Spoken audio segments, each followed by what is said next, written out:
Meet our Wellington Hunting Camp members. Wellington Outdoors staff member Jim Carlson on his first trophy whitetail hunt. Wellington Outdoors staff member Don Bell, hunting advisor. Forrest Armkey, Ford Ranch manager and expert whitetail caller. Wellington Outdoors staff member Craig Alderman, hunter, outdoorsman, and cameraman. Wellington Outdoors staff member Terry Rohm, hunting tactician and expert outdoorsman. Wayne Pardee from Canal Fulton, Ohio, winner of the 1992 Buckmaster Trophy Hunt Drawing.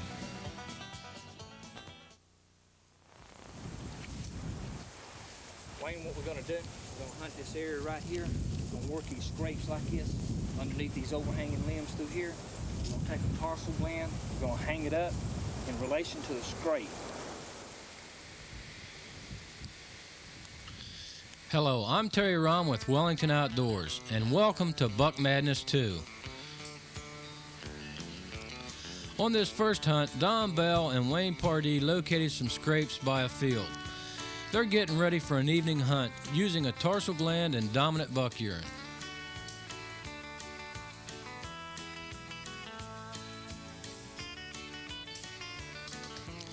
The first critters that came by the scrape were this flock of Rio Grande gobblers. I'll bet Don and Wayne were wishing it was spring gobbler season. Later in the evening, this small six-pointer come out, but paid no attention to the scrapes. It's not the buck they're looking for.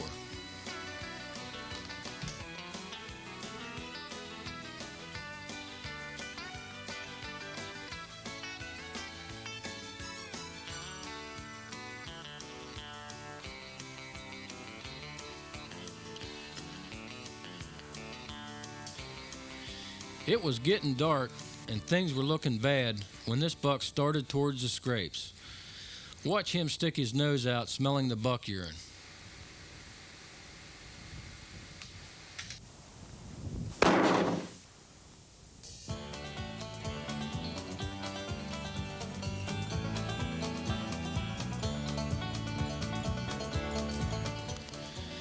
Well, this was Wayne's first Texas buck. Don and Wayne had found those scrapes a few days earlier, but the wind was wrong to hunt that area. They needed the wind blowing back into the bedding area. This allowed the buck to come out of the bedding area into the wind or crosswind. Wayne, you notice how they've been in rut and how they're running, but you look at this deer here. You see where he's still rubbing the trees? You see the bark still in his trees? Right. And his antlers here? Yeah. So they're still actively rubbing these trees out here. And this buck, along this edge here on these little live oaks, he scrapes back up here where we got the gland. The wind died down. This old boy was coming in. He was looking for everything but what he got. That's a perfect shot. Nice little eight. Nothing wrong with that. No way. No way. Well, big boy, congratulations.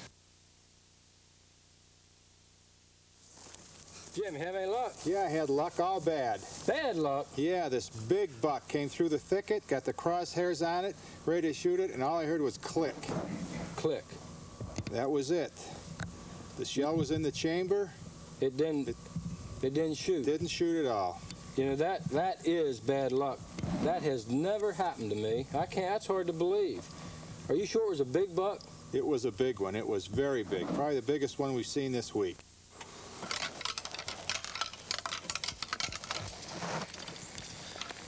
When this buck stops, listen for the click of Jim's gun.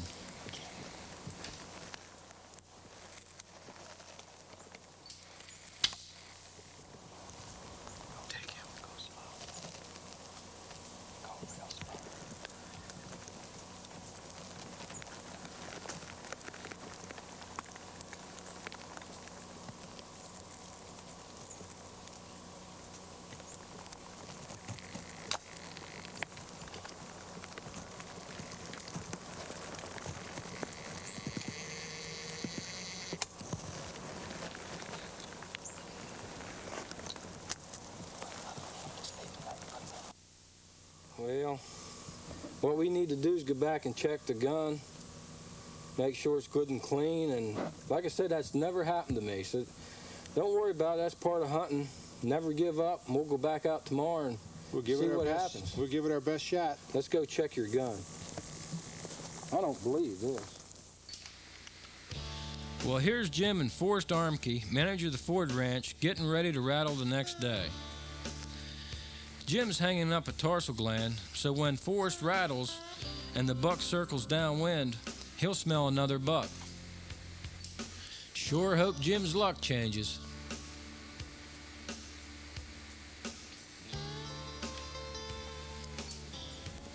Here's Forrest spraying some Tink's Trophy buck urine. Watch the scent go downwind.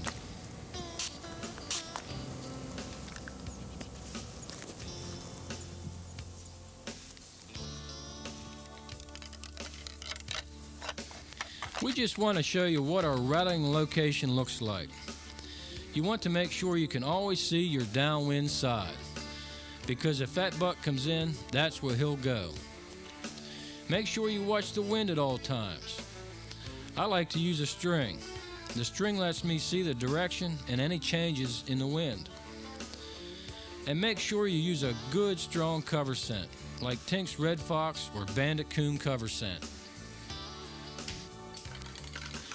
This buck pops out of nowhere. Forrest can't see him for the brush, and Jim didn't have time to get his gun up. The buck's confused. He pinpointed the rattling, and he smells another buck, but nothing's there.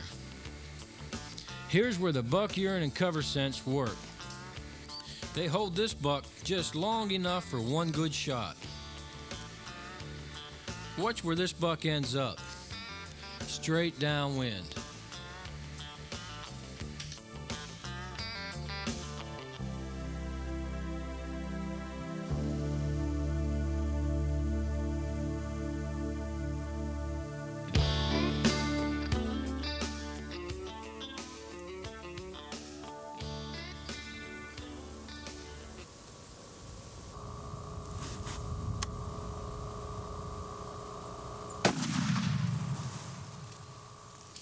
Well, Jim's gun didn't misfire that time. Looks like he's gonna need a deer drag.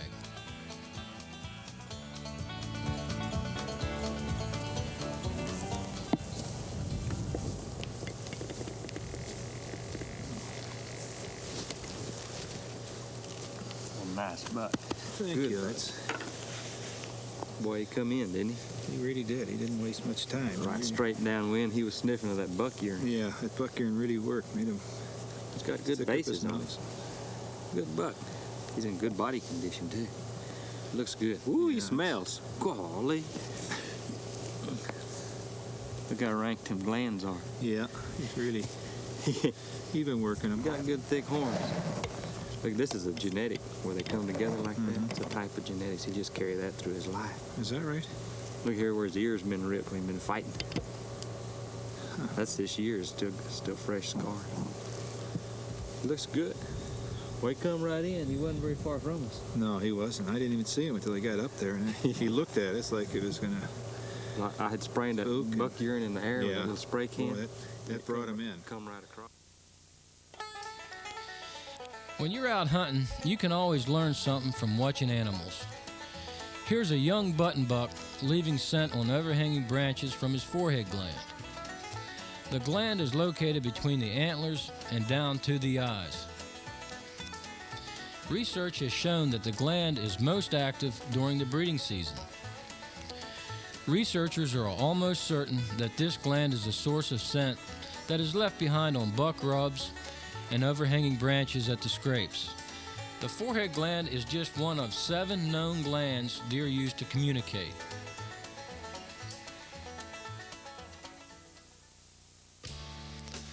On this hunt, we just want to take a second and show you how Craig placed a lure for the hunt. First, we hung up a tarsal gland with dominant buck urine. Next, we placed a heated scent dispenser in the crotch of a tree filled with Tink 69. And last, we placed some film canisters with Tink 69 on the ground. Craig is actually surrounded by scent. Craig's looking over to let me know that he saw something. A pair of field glasses come in handy when you're hunting. You don't have to keep raising your gun up and down, and that cuts down on a lot of movement. Most important is safety. If you're not sure what you're looking at, don't point your gun at it. Here's a hunting tip for you hunters that hunt feeding or bedding areas. When that rut's on, to save time and energy, a buck will circle the downwind side, scent checking for does.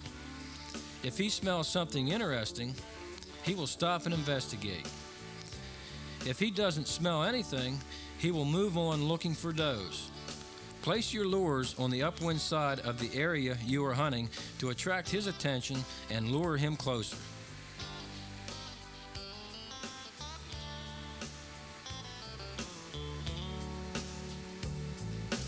Craig loses sight of the buck in the brush, but just watch where he comes out. Straight downwind of the Tink 69 and tarsal gland. Look at him scent check. Watch his nose go in the air trying to find out where the scent is coming from.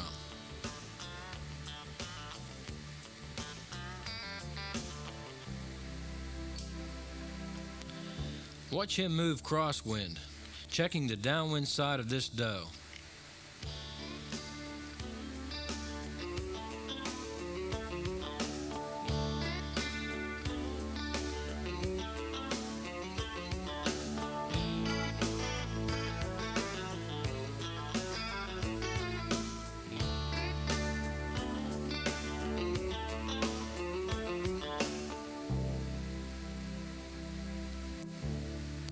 He decides the scent's not coming from her, so he turns and comes back to where the scent was the strongest.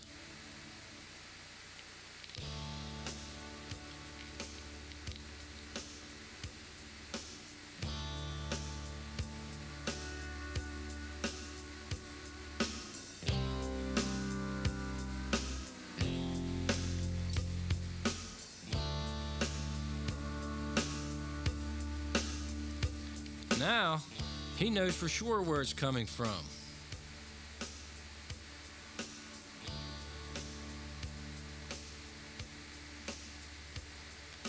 Not her.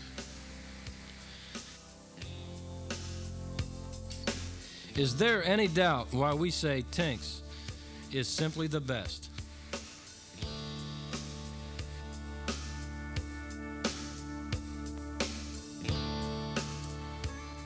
With the buck looking straight at Craig, he couldn't raise his gun. But when the buck circles again, checking the wind, we get ready.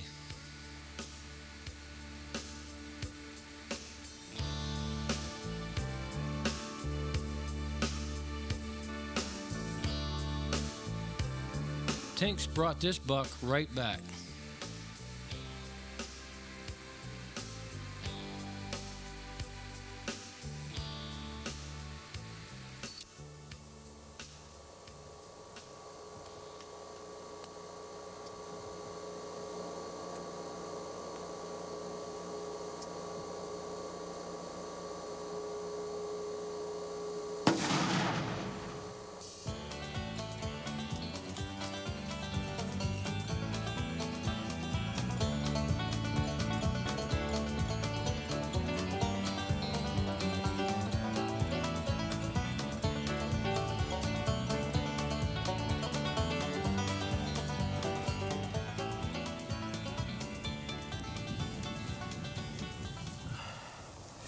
Hi folks.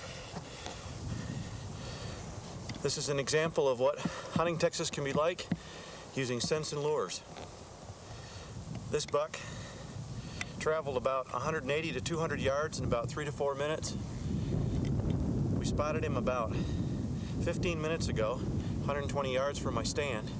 He circled downwind and then came across crosswind. He was following 3 does coming out of the woods. The cameraman figured he'd come out with the does, and sure enough, he came walking out behind the does. And when he did, you got a chance to see what it's like to see a deer react to Tink 69 and some of the lures. When he came out, you noticed I had to put my gun down again and then pick it up. As he came out, he was smelling the Tink 69, which I have in 2 scent canisters on the ground. a scent dispenser in the crotch of a tree, and a tarsal gland. When he smelled that Ting 69, you watched him put his nose up and curl, and I had to wait until he moved his head again to bring the gun up. But this is a very good example of what you can do with scents and lures when you know what the deer's reaction is going to be. While glassing the edge of a thicket next to a patch of oaks, we spotted some real nice buck rubs. But before walking over to the rubs, we checked the wind with a compass to make sure our scent would not be going into the thicket. A compass is a good tool for a deer hunter. Not only can you find your way home, you can check the wind and pattern deer movements for future hunts.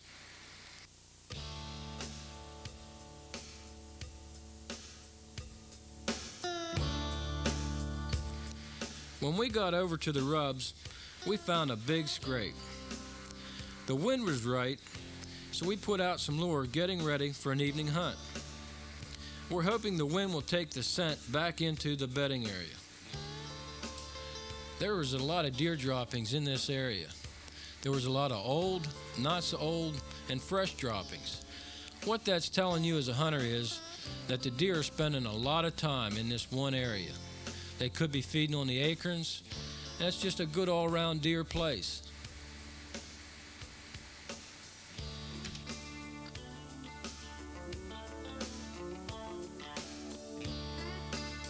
Here's that big scrape we found. We're putting some dominant buck urine in it, hoping to make another buck mad. When you're working around scrapes, never try to touch anything and always wear rubber boots. Tink's Tack Pack number 1 has all the tools a hunter will need to hunt scrapes and rubs. The first deer to come in was this 8-pointer and doe. The 8-pointer's real nervous about something. Here's just how sharp a deer's senses really are. We never heard or seen anything, but watch where this buck's looking.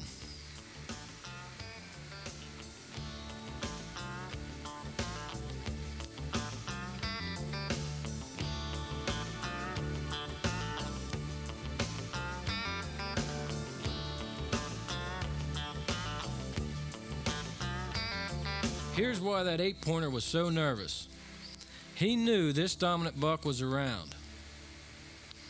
This buck walks in stiff-legged, ears back, and hair standing straight up, and goes right over to the scrape we put buck urine in and urinates in it. He's mad.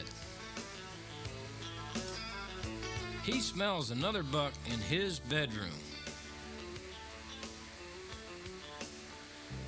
We used the dominant buck urine to challenge his dominance, and boy did it work.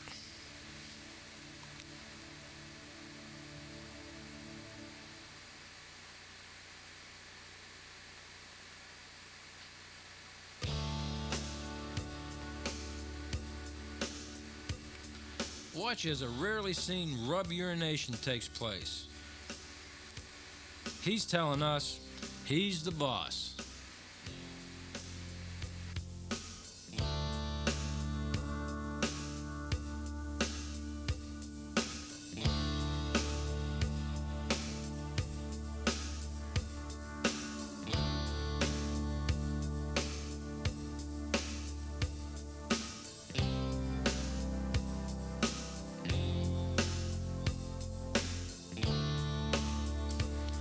The tarsal gland hung above the scrape helped to carry more scent into the bedding area. And remember, a lot of times a doe will urinate in or around a scrape, leaving her scent in the area for the buck.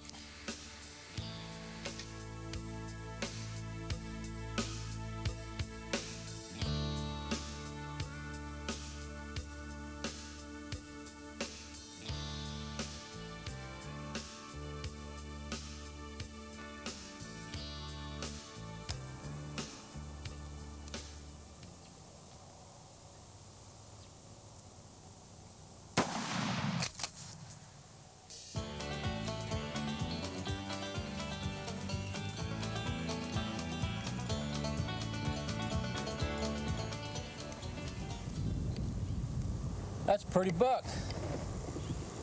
He's a dominant buck. Talk about exciting hunt, I just want to explain a little bit about what happened. We found this area with a few good rubs in it. We figured a good buck was using it. Big oak thicket back here, a good bedding area. We put out a tarsal gland and dominant buck urine and some Tink 69 in a scent dispenser, hoping to draw him out. And I believe it served its purpose, because he came out of there, come right out, urinated on he got right downwind of the tarsal gland and urinated on his hocks, which apparently it made him mad that another buck was in his territory. He smelled a different buck. There was other buck come in, but they knew this was the dominant buck. And it just goes to show hunters, even gun hunters, how scents and lures and watching your body odor can be very beneficial for you. And watching the wind. We took the compass, checked the wind, we knew exactly which way it was going.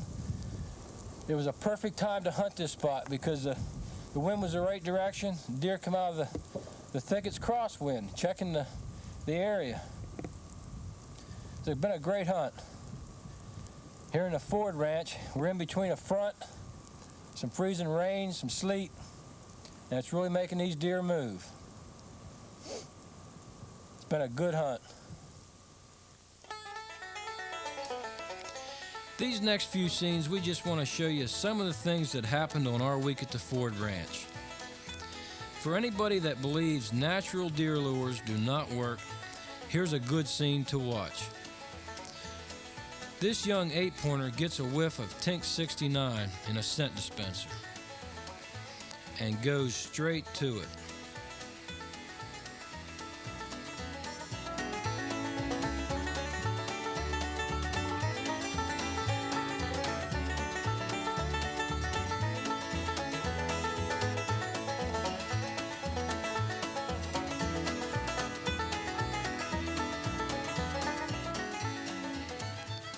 You can't see him, but this buck saw some does come out in the field.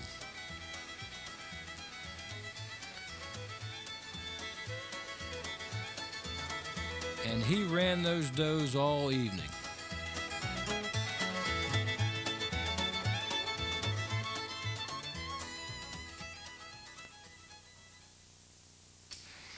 If you want this buck to stop for a good shot or to get a good look at his rack, use a grunt call.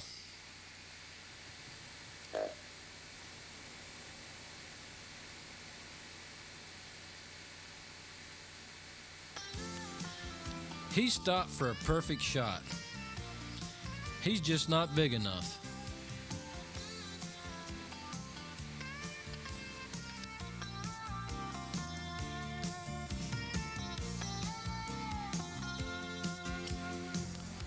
Here's something you don't get to see very often. A nice buck hooking a tree. He's also leaving his forehead gland scent on that brush.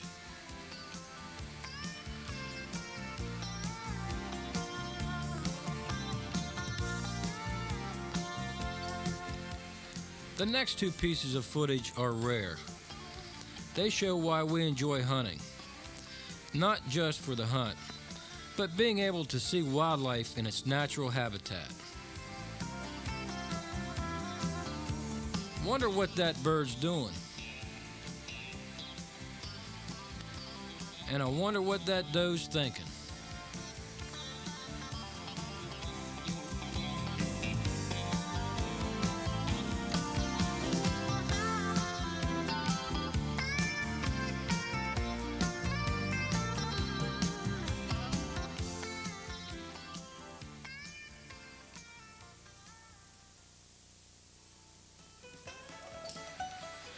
We would like to close our video with a great piece of footage.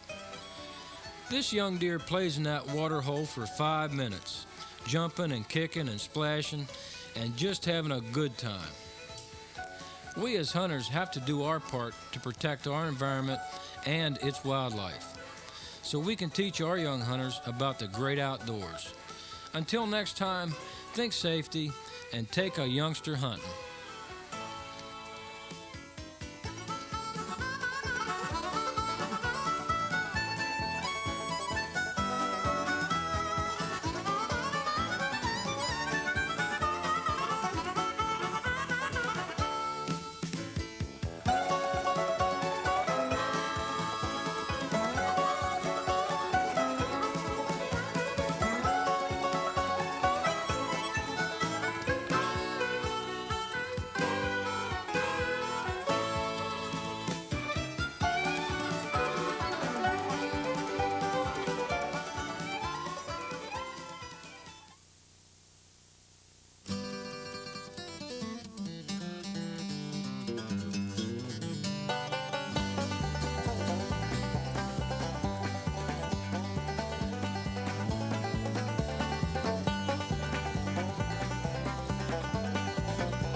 we'd like to give special thanks to Bill Jordan's Real Tree Camouflage and to the Buckmasters and Jackie Bushman.